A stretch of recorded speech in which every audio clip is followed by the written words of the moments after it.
محترم سامعین کرام، السلام علیکم ورحمۃ اللہ تعالی وبرکاتہ۔ نحمدہ ونصلی ونسلم علی رسولہ الکریم۔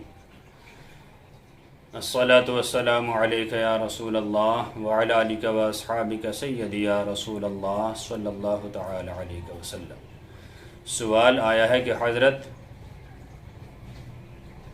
زندگی کا بیمہ کرانا کیسا ہے؟ بیمہ یعنی انشورنس کرانا کیسا ہے؟ دیکھیے حضرات، شریعت کے اعتبار سے جیون بیمہ کرانا یہ جائز بھی ہے اور ناجائز بھی ہے۔ ناجائز کی صورت جب بنتی ہے جب بیمہ کمپنی میں کوئی مسلمان شریک ہو یا مسلمان ہی کی کمپنی ہو تو اس سے بیمہ کرانا اور اس کے فائدے کے ساتھ روپیہ لینا یہ ناجائز و حرام اور مثل قمار ہے، جوئے کی طرح ہے۔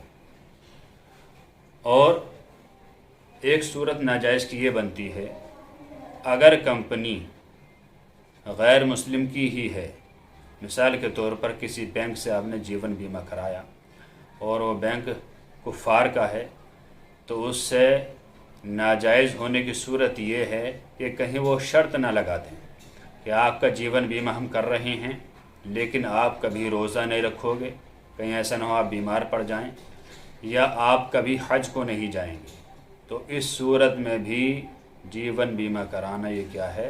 ناجائز و حرام۔ ایک صورت جائز کی بنتی ہے، وہ صورت یہ ہے کہ آپ نے جس کمپنی سے بیمہ کرایا وہ کفار کی کمپنی ہے یا کفار کا بینک ہے اور اس میں کوئی مسلم شریک نہیں، اور آپ نے بیمہ کرایا 10,000 کا، آپ کو 20,000 یا 25,000 50,000 ملنے ہی ملنے ہیں، اس میں نہ ملنے میں کوئی شک نہ ہو تو یہ جائز ہے۔ یعنی اس طرح سمجھیے کہ اگر خوب فائدہ ہی فائدہ ہو تب تو یہ جائز ہے۔ اگر فائدہ اور نقصان دونوں کے چانس ہوں، یا کمپنی بھاگ جانے کے چانس ہوں، یا اسکیم ختم ہو جانے کے چانس ہوں، تب یہ ناجائز و حرام ہے۔ امید ہے کہ یہ تینوں باتیں آپ بآسانی سمجھ گئے ہوں گے۔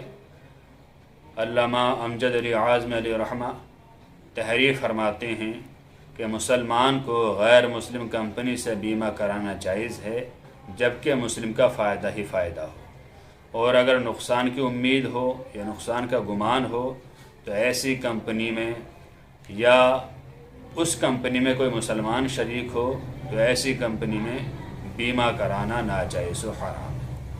اب امید ہے کہ آپ نے تینوں مسائل سمجھ لیے ہوں گے۔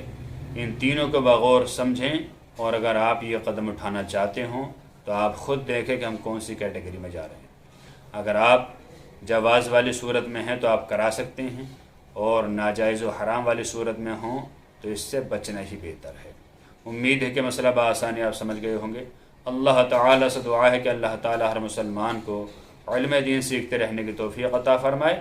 السلام علیکم ورحمۃ اللہ، واللہ تعالی عالم بالصواب۔